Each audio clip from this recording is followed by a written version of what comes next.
Linhas simétricas, então, a gente viu que são coisas que acabam com qualquer sensação de vida no nosso desenho. Existe um exercício bem legal e bem tradicional para animadores, que é criar animações com um saco de farinha, né?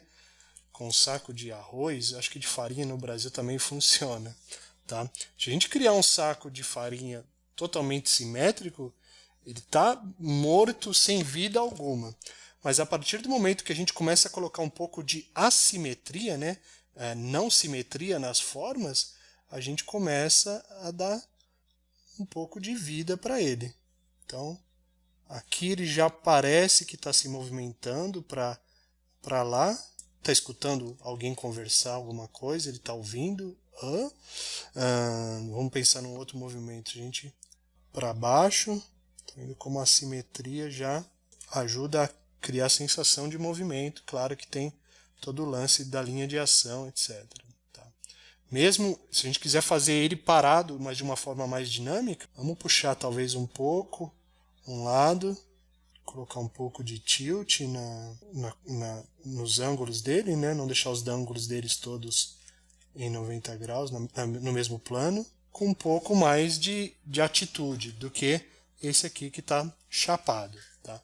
Tudo porque eu estou usando o conceito de linha de ação e de assimetria. Movimento, desenhar movimento, acaba criando um padrão que a gente viu que é aquele, né, da correnteza, e a beleza nesse padrão fica por conta do contraste. Né? Se eu começar a colocar curva em todos os lados, eu perco a sensação.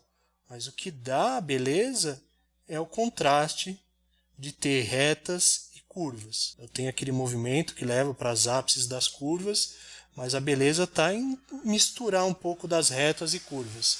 Então, se eu tiver que desenhar um braço, olha só como só criando aquela ideia das linhas, né? Vamos tentar tirar um braço daqui.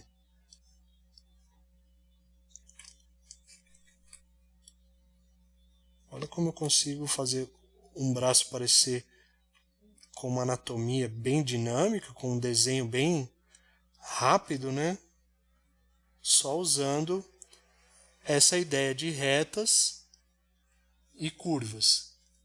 E claro, eu vou encaixar depois no conhecimento anatômico que eu tiver ou que eu quiser aplicar, né? Diferente de eu desenhar um braço como se fosse o braço do Popeye, né? Sem ritmo nenhum, sem movimento nenhum, ok? Então, só fazendo essa ideia de linhas e de retas contra curvas, eu consegui criar um desenho bem dinâmico aqui. Como eu falei do exemplo do saco de farinha, né, que é um super exercício para você exercitar movimento numa forma simples, né, não é um corpo humano, a gente também encontra um outro padrão que a gente vai usar no desenho de personagens.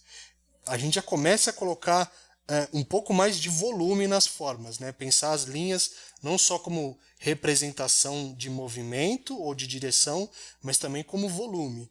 A partir do momento que eu coloco esse pinch aqui, né, essa parte que se juntando com a outra, parece que tem algo dentro desse saco, né? Que esse saco ele tem um certo volume, uma certa a matéria, cria um espaço aqui dentro. E é essa ideia que a gente vai usar. Tá vendo como essa parte ela é bem mais simplificada do que essa onde tem a informação do pinch, né, do que está dobrando, tá? Simples, complexo, reto, curva. Aqui está a parte complexa do design, do desenho, e aqui está a parte simples, né? Eu vou evitar criar dobrinhas ou efeitos nessa parte, porque eu quero clareza nessa ação aqui que ele está fazendo, né? Que é se jogando para trás. Então, se a gente tentar aplicar tudo isso num sketch bem rápido de uma figura humana, pensando menos na anatomia, mais nas linhas de ação. Então vamos imaginar uma pose clássica aqui. Estou fazendo as linhas de ação das partes.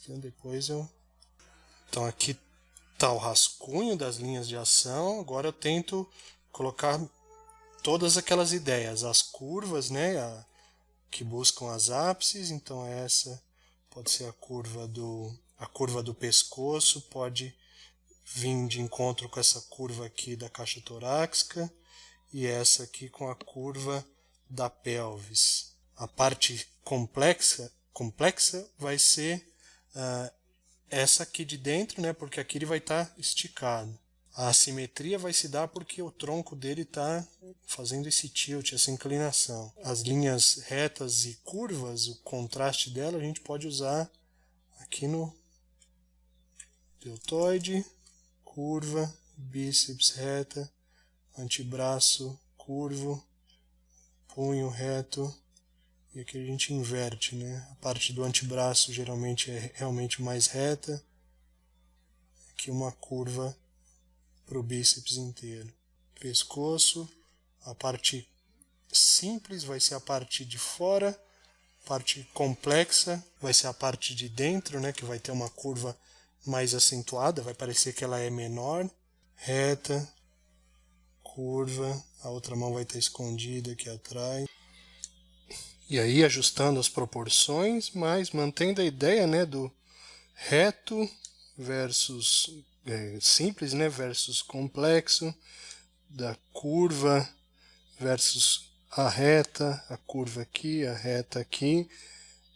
Isso torna esse desenho, esse sketch aqui, bem dinâmico, com um certo movimento, apesar de bem exagerado, né, para uma pose, mas é uma pose com movimento, onde eu pensei mais nos conceitos que a gente viu até agora do que na anatomia em si. Agora sim eu posso começar a colocar um pouco de anatomia, de um pouco de perspectiva, para dar uma certa solidez para o desenho. Mas a forma inicial foi o que guiou a ideia, né? Foi o que deu o movimento e não a distribuição dos músculos, ter colocado os músculos na rotação correta, etc. Okay? Então acho que isso vai dar uma base interessante para a gente começar agora a fazer o desenho final do personagem, onde a gente vai melhorar, né, a construção dele, o desenho dele, para deixar ele o mais interessante possível.